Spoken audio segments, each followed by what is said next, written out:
안 하려고 했는데 우리 저기 무신 거사님 오랜만에 오셔서 주피지 한번 치시라고 제가 봅니다.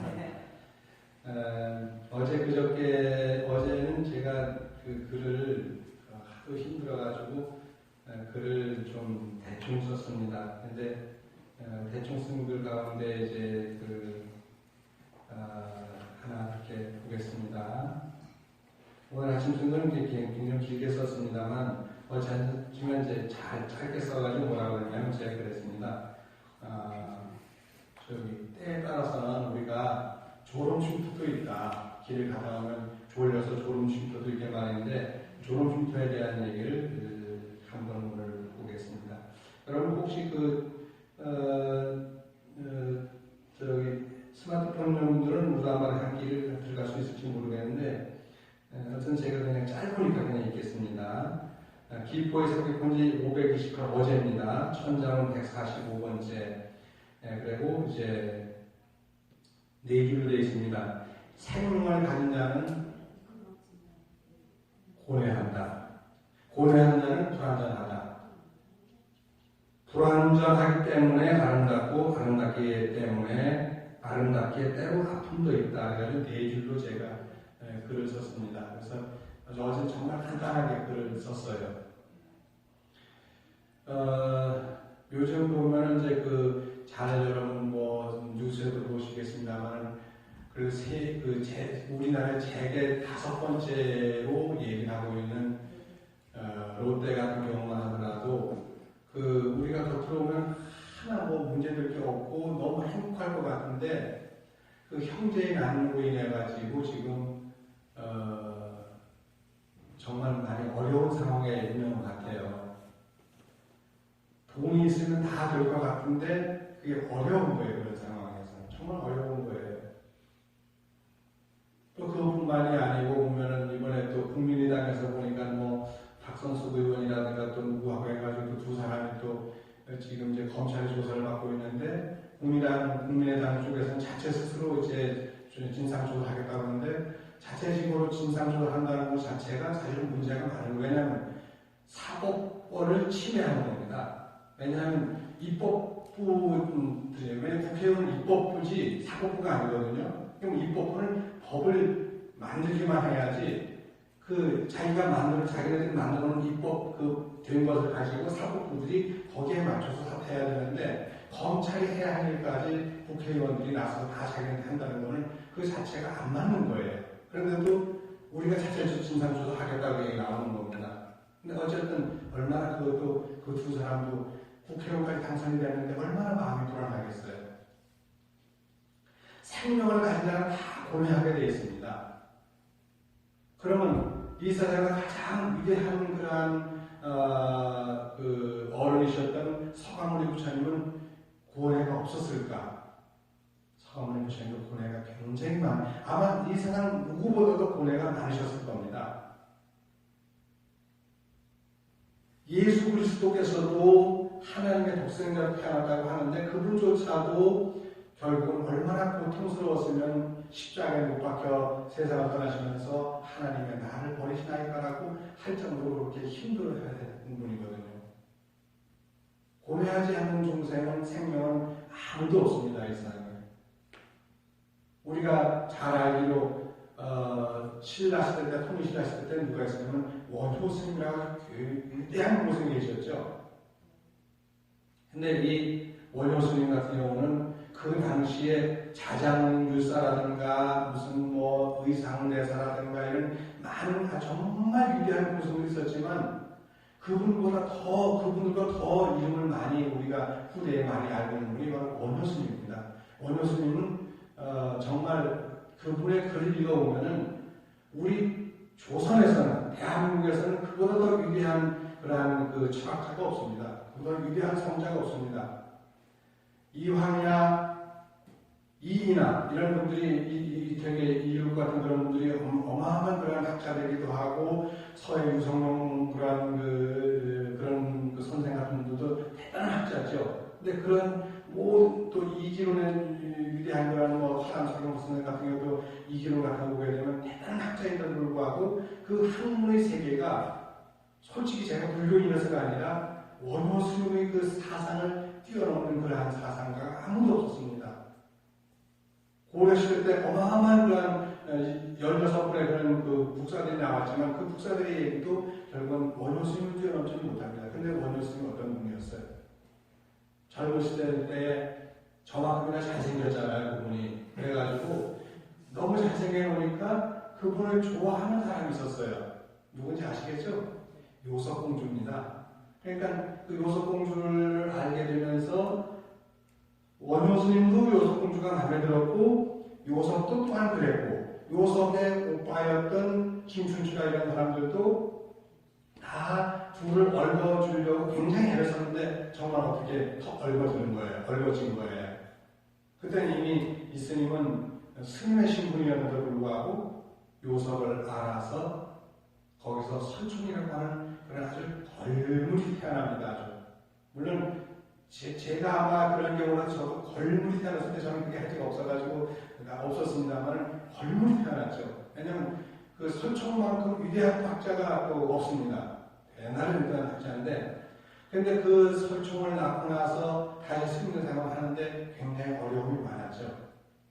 그 이후에 의상 스님하고 중국에 가다가 결국은 되돌아옵니다.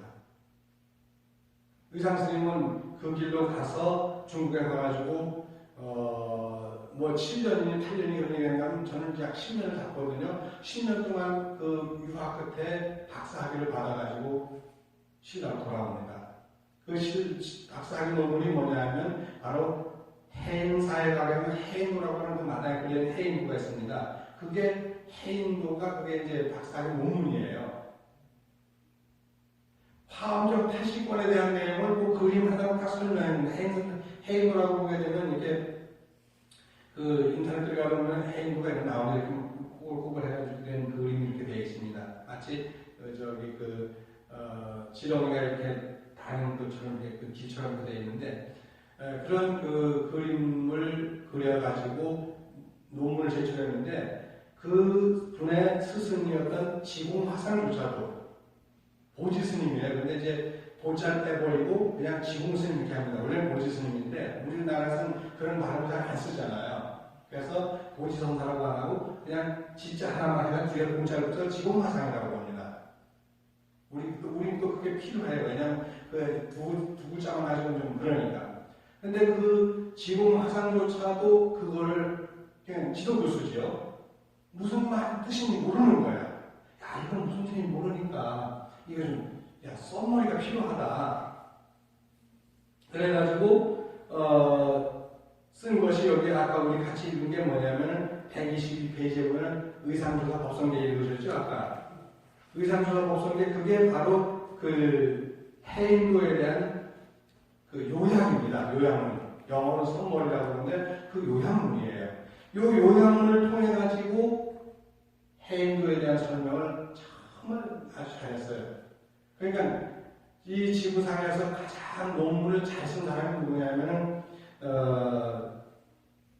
요 최근에는 1953년도에 제가 태어나던 해에 논문을 발표한 사람인데 그 사람이 누구냐면은 그 DNA에 대한 것을 발표했던 제가 이게 기억이 안 나요. 이게 백만금에서도 이렇게 이름이 기억이 안 나요. 이게 금방도 안 하고 이런다고 나이가 들면 이래요. 근데 그 양반이 논문을 썼는데 논문이 역시 마찬가지로 이렇게 논문을 뭘 했냐면 그 DNA가 나선 구조로 되어 있는 이중 나선 구조로 되어 있는 그걸 갖다 이렇게 비비 꽈져 있는 걸 갖다 만들었어요. 성냥비 같은 걸 갖다 만들었는데 거기에 대한 걸 해설하려고 하다 보니까 해설이 필요한 거예요. 논문이라는 거는 글자별로도 논자가 들어가잖아요. 논이 들어가고 문이 들어가는데 논도 말씀을 면에 썼지만 문자는 문자잖아요. 문자라고 하면 그림으로 그려도 상관없습니다. 근데 논자는 말씀을 면에 썼기 때문에 반드시 거기에 대한 그 해설이 붙어야 돼요. 논문이 해설 없는 논문은 없잖아요. 그래서 논문을 쓴 것이 영어로 900자밖에 안 됩니다. 영어로 900자면 우리 한글로 450자밖에 안 되거든요. 우리는 2포인트로 나가니까. 그런데 900자밖에 안 되는 그 영문으로다가 설명을 했어요. 근데 의상 선생님은 어때요? 210자로 이제 하모니가 2배로 넣는다면 420자로다가 논문을 쓴 거예요. 그래서 이제 그 논문을 이렇게 써서 이제 제출을 했는데 보니까 너무나 멋있거든요. 야, 이게 정말 너무 멋있다. 그래가지고 그 논문을 통해서 박사학위를 받아가지고 돌아옵니다. 얼마나 의기양양하게 돌아왔겠어요. 돌아오는 길인데 이가 의상 스님이 중국에 갈 때 만난 예쁜 아가씨가 있었습니다. 중간에 너무 지쳐가지고 쓰러져 있는데 그 쓰러져 있는 의상 스님을 갖다가 자기 집에다가 3일 동안 이렇게 그 구유를 해가지고 결국은 깨어나게 했어요. 쓰러져 있는 스님을 갖다. 그래서 이제 근데 의상 스님이 그때 나 너무 좋아. 나의 은인이야. 우리 같이 살까? 이렇게 한 거예요. 근데 이 여인이 뭐라냐면 스님 지금 유학하는 길이시죠? 그러니까 그렇다고 그러면 유학을 끝내고 돌아가는 길에 나를 데리고 가십시오. 라고 했어요. 그래 의상 스님이 10년 동안 공부를 다 하고 나서 나이 이제 한 10년도 뒤니까 그들 돌아오는 길에 그 아가씨네 집에 들러야 되는데 이때 뭐가 생각납니까? 이제 나는 큰 스님인데 내가 그래도 박사학위 받았는데 내가 가면서 여자를 데리고 갈 수는 없지 않아?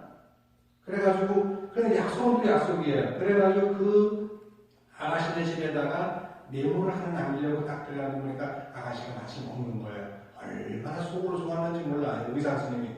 그래서 거기다 메모를 딱 해가지고 뭐냐면 의상 다양하다. 그리고 몇 년, 몇 월, 며칠, 몇 시 딱 그렇게 써놓고 나왔어요.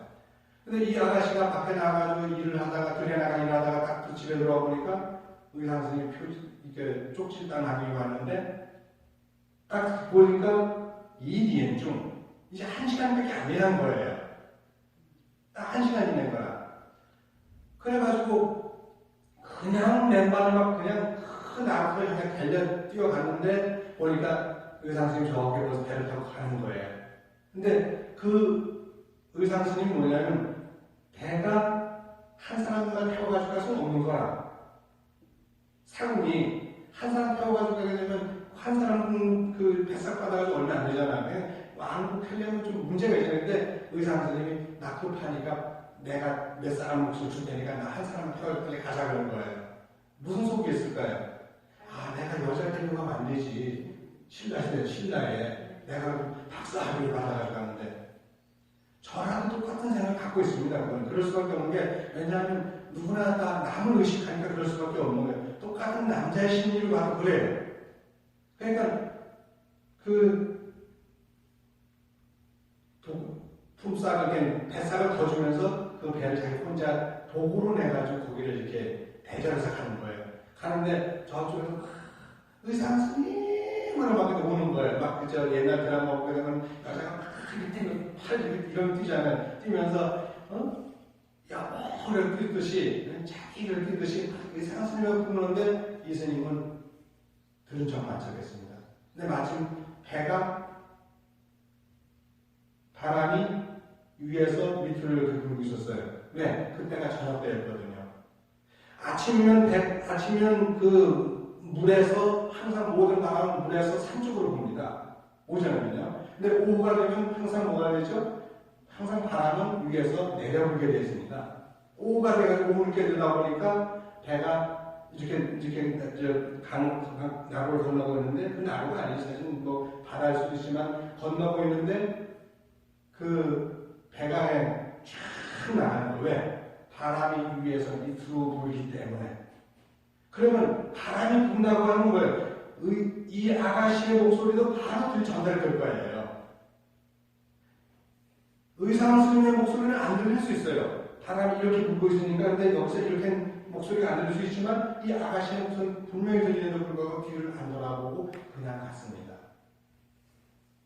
그런데 그때 그 아가씨가 의상 스님 가시는 길에 내가 정말 요망이 되어서라도 이렇게 파도가 치고 그러는데 내가 물결이 잔잔하도록 내가 기도를 해줘야지 이러면서 물속으로 뛰어들었는데 진짜 숨을 거두는 겁니다.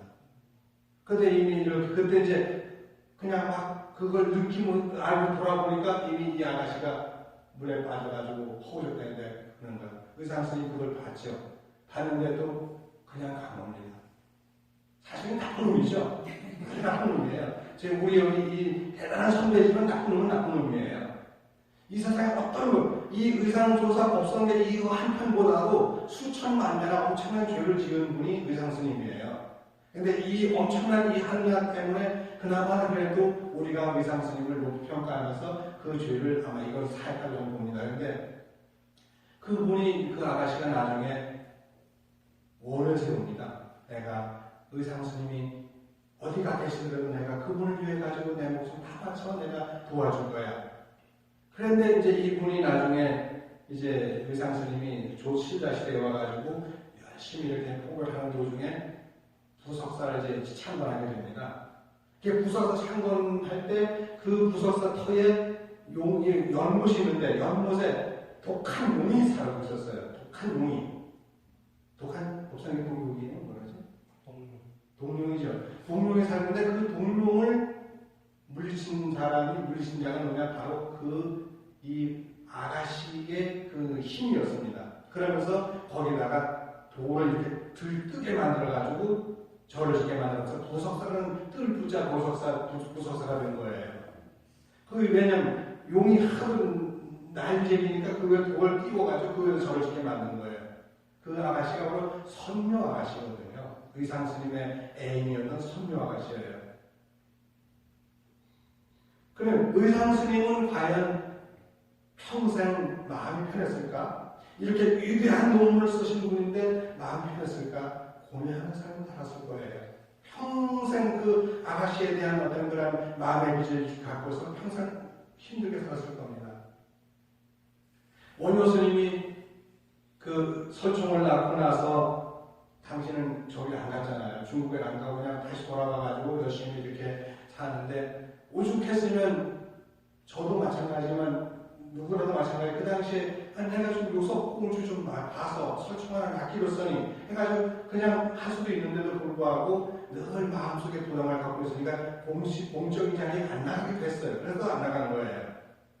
그런데 그러면서 어떤 그런 대중들이 모여서 안 나가다 보면 팩트가 안 쌓이는 거예요. 그래도 뭐 이렇게 전체적으로 나가는 모임에 나가서 무슨 같이 공부도 하면서 이렇게 뭐 학기도 받고 그래야 되는데 그럼 하나도 원효 스님은 안 했습니다. 왜? 남들이 자꾸 눈총을 보니까 안 나가는 거예요. 그렇게 해서 이제 하다 보니까 정말 그 의상 스님이나 자장유산에 보면 다 무슨 율산이 무슨 위대한 고승이니 박사니가 다 있는데 이분은 원효 스님은 제야인으로서 한 팩트가 없는 거예요. 박사학위 논문 하나 없는 거예요. 박사학위 고사하고 석사학위 논문 없는 거예요. 근데 이분이 얼마나 열심히 공부를 했냐면 그 상상 초월할 정도로 공부를 많이 하신 분이에요.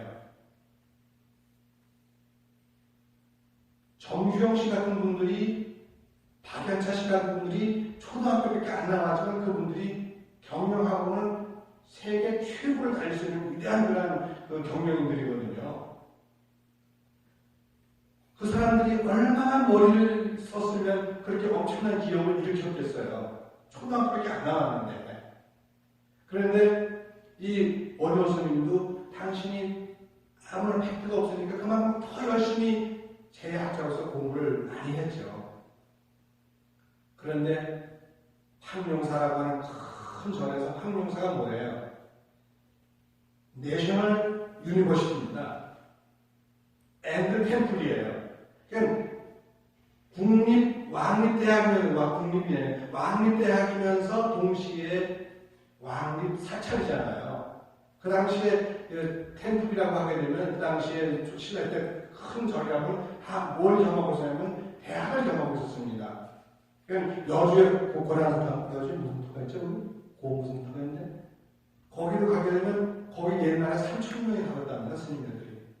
익산 미륵사지도 3,000명이 살았다. 2,000명, 3,000명 살았다. 스님들이. 그럼 대학 수준입니다. 항룡사 그 부분은 가면 지금 불국사의 8배 큰 땅이었습니다. 거기에 그 엄청난 대지 위에 황룡사는 지어졌는데 그 황룡사에는 그 당시에 우리 목사님 늘 얘기하는 거기가 옛날에 서울이었거든요. 거기 말이 표준말입니다. 지금 우리 목사님 쓰는 말이 표준말이에요. 네, 그 신라의 언어였으니까. 그런데 그 서라본의 최고 가는 그런 사찰이 탕용사인데 지금 불국사 그게 8배 크기인데 거기에 학생들이 굉장히 많았을 거예요. 근데 거기에서 백고자 목표를 열고 많은 목표를 열는데 원효 스님은 청하지 않는 거예요. 근데 원효 스님의 그 엄청난 이 법력이라고 하는 건 당신이 대중의 처소에 안 나가더라도 이미 다 알고 있는 거예요. 그래서 이제 그 공개하지 않은 상태에서 왕실에서 누구를 공개하게 되면 나중에 혹시 원효 스님이 해를 당할 수 있으니까 비공개적으로 원효 스님을 맨 마지막 100번째 스승으로다가 모셔가지고 이제 그 백고자 목표를 열게 됩니다. 백고자라는 게 100명에서 고승이 나오거든요. 그래서 맨 마지막 번째로다가 원효 스님을 부릅니다. 원효 스님이 그 청을 듣고서 받고 나서 왕실에서 청을 왔으니까 그래가지고 열심히 이제 그 금강 300여 노래에 대해서 소를 쓰기 시작합니다. 쓰는데 내일같이 이제 이게 특강이 있어야 되는데 오늘 밤에 와가지고 어떤 놈들이 와가지고 그걸 다 훔쳐가 버린 거예요. 밤새 며칠 동안 이게 다 손으로 썼는데 강의할 그 논문을 썼는데 그걸 썼는데 다 훔쳐가 버린 거예요. 얼마나 황당하겠어요. 아침에 일어나 보니까. 근데 그날 가야 되는 거예요. 그래서 가면서 이 수레 위에서 그 소가 뿔이 두 개잖아요. 그 뿔, 이제 말에는 사실 소뿔을 쓸 수는 없지만 그 수레 위에서 이렇게 책상을 놓고서 거기서 가는 도중에 쓴 거예요. 논문을. 좀 짧죠. 써가지고 그걸 가져가서 논문을 그걸 가지고서 이제 강의를 했죠. 원고를 준비해서 가가지고 강의하면서 하는 얘기가 뭐냐면 99개의 석가래를 원할 때는 나를 부르지 않다니 하나의 대들보를 요구할 때는 나를 불렀구나. 저는 그런 얘기를 하면 눈물이 나더라고요. 저도 팩트가 없으니까 아무도 안 불러주잖아요. 그런데 그 원효 스님도 팩트가 없으니까 아무도 불러주고 대학에서 아무도 안 불러주는 거예요. 근데 가서 그 얘기하는 그 순간 저도 똑같은 걸 느끼는 건데 눈물이 나더라고요. 원효 스님이 얼마나 그 당시에 서러움을 많이 받아서 이런 얘기를 했을까? 요석 만나가지고 설중 하나 났다고 이렇게 자기가 그 시대에 그렇게 별 인정을 못 받은 거예요. 인정받을 수 없이 저부터 보면 뭐야? 그리고 할 수 있겠죠. 그런데 어쨌든 인정을 못 받은 거예요. 그런데 그 말하는 속에는 그분의 엄청난 고뇌가 담겨 있는 겁니다. 99명을 다 불렀는데 그 100명 중에 자기는 부르지 않았는데 그 맨 마지막에 가가지고 며칠 남겨두고 그것도 비밀이에 혹시 누구라도 알면 다칠세라. 그래서 왕실에서 그 원효 스님을 보호하는 입장에서 몰래 이렇게 초청을 한 거예요. 초빙을 한 거예요. 근데 거기에 있는데 아니나 다를까 그걸 어떻게 알고 그 정보를 알고 와가지고 강의할 특강할 원고를 다 훔쳐가 버렸겠어요. 얼마나 기가 막힌지. 그래서 그 원효 스님이 얼마나 그 눈물을 보고 거기 또 간 거예요. 가가지고 법상에 앉자마자 제 첫마디가 그거예요. 강의는 나중 얘기입니다. 첫마디가 아니면 99명의 그 많은 그런 고승들을 청할 때는 그들을 석가를 위해서요. 석가를 원할 때는 나를 청하지 않더니 하나의 대들보를 위해서 나를 부르는구나. 석가를 먼저 올려요? 대들보를 먼저 올려요? 보통은 석가를 다 올리고 나면 마지막으로 대들보 올리는 거야. 그러다 보니까 상냥식하게 되면 석가리가 다 있는 상태에서 상냥식을 하지 성냥식 먼저 하고 나를 석가리를 올리지는 않지 않습니까? 그러니까 석가리를 다 올려놓고 마지막에 대들보 올리듯이 이 100번째 원효 스님이 대들보가 된 거예요. 자기 원고가 다 없어진 상태에서도 너무 멋있게 얘기를 하는 바람에 그래서 원효 스님의 세계가 정말 그 일거에 아주 유명해져 버리고 말하죠. 그런데 그분은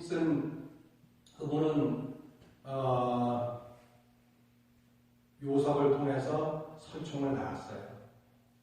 파괴잖아요. 그러니까 스스로 자기는 복성보살, 소성보살이었는데 그분이 쓴 그 보살계본에 대한 소초는 지금까지 제가 어떤 소초보다 중국에 수많은 소초들이 있습니다. 중국에 얼마나 많은 학자들이 있습니까? 제가 한문든 모든 율장에 대한 소초 다 읽어봤습니다. 우리나라에서도 율장에 대한 소초들이 굉장히 많습니다. 그런데 어떤 소초도 원효 스님의 계율에 대한 소초만큼 완벽한 소초를 하는 거죠. 논문입니다. 원효 스님의 계율에 대한 논문만큼 완벽한 논문이 없습니다. 얼마나 그걸 원효 스님의 이 글을 한줄 읽다 보면 어떻게 이분이 이런 얘기를 할 수 있을까? 의상조사 법성이 이거예요. 원효 스님 그 얘기하면 진짜 새마다 핍니다. 양으로도 얼마 안 되지만 그 내용의 스케일에서 봤을 때는 이거 아무것도 아닙니다. 솔직히 원효 스님의 스케일에 비하면 아주 그냥 어느 한 구석이에요. 그냥 구석. 원효 스님이 온 우주라면 요건 어느 저 시골 한 구석밖에 안 되는 거예요. 요거는 짧고 그러니까 우리가 읽을 지레이지만 원효 스님의 그 생각의 세계는 어마어마합니다. 원효 스님이 세상을 살아계실 때는 아무도 원효 스님을 몰랐습니다. 정말입니다, 이거는요. 원효 스님이 세상을 떠나고 나서 수십 년, 수백 년 흐른 다음에 원효가 알려지기 시작해요. 왜? 그분이 남기는 서력이 너무나 위대했으니까. 제가 요즘도 제가 그 전에 안태영을 읽는 즐거움을 쓰면서도 그랬고 또 금강경을 쓰면서도 그랬고 금강이 아직 책으로 안 나왔습니다. 그 다음에 지금 천장을 쓰면서도 제가 똑같은 내용을 갖고 있는 건 나는 원효까지는 아니더라도 의상에 이 법성계를 끼얹는 글을 다 쓰고 쓸 거예요. 저는 늘 그런 마음을 갖고 씁니다. 그런데 어떻게 이렇게 그 위대한 글을 쓰지는 못하겠죠. 그런데 어쨌든 간에 그래도 원효 스님대로 그 위대한 그런 고승이면서도 고뇌를 했습니다. 의상스님도 고뇌했습니다.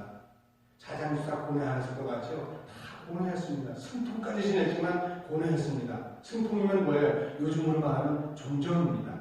종정이죠. 그런데도 고뇌하며 살았습니다. 고뇌했기 때문에 그분들의 삶의 족적이 지금도 우리에게 본보기가 되고 있는 거예요.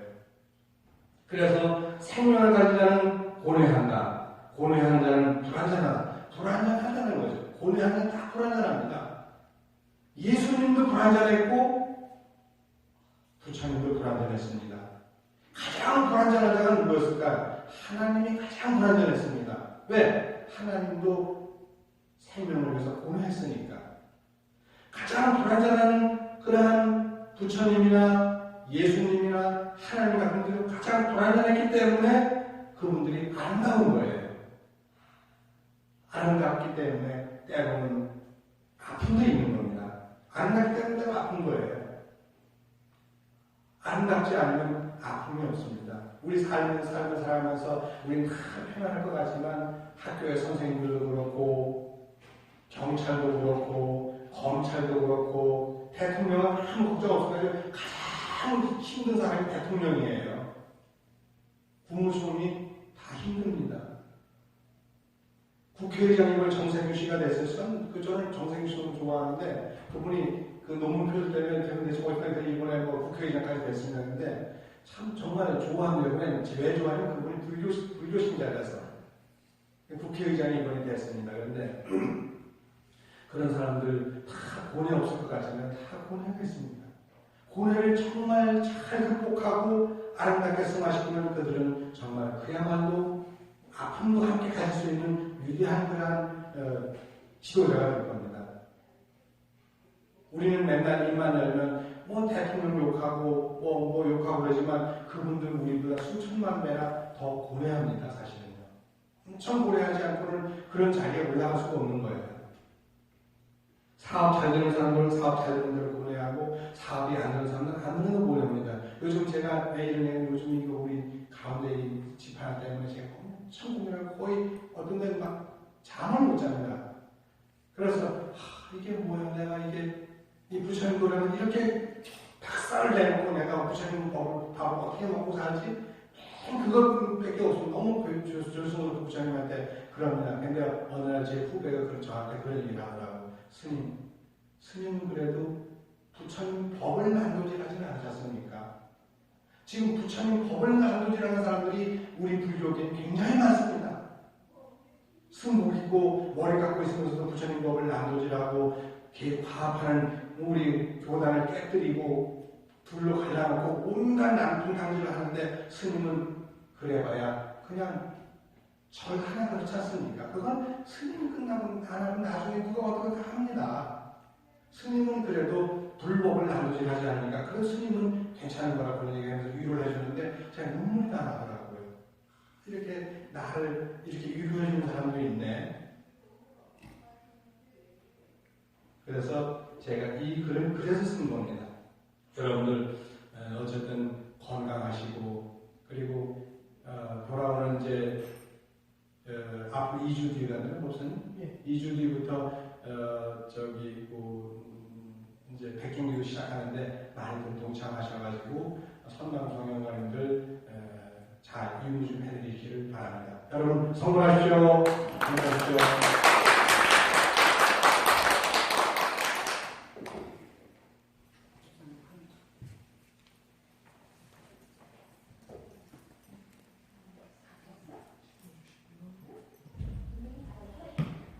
우리 불자들 이러고 와주셔서 너무 고맙습니다. 방금 너무 그렇게 거룩한 법문에 박수 한번 더.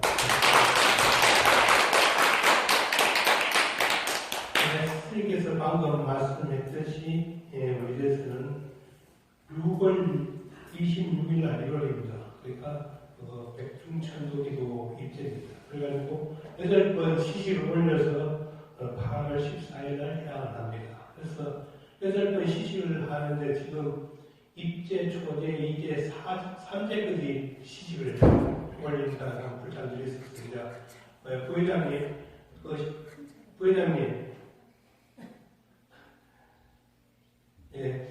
그래가지고 4번 시식을 올려주면 좋겠습니다. 그래서 지금 입제, 초제, 이제 3제까지는 시식을 올릴 불자님이 있고, 또 다음에 이제 4번 더 우리 불자님들이 시식을 올려주면 좋겠습니다. 이 백중천도기는 보훈의 기도입니다.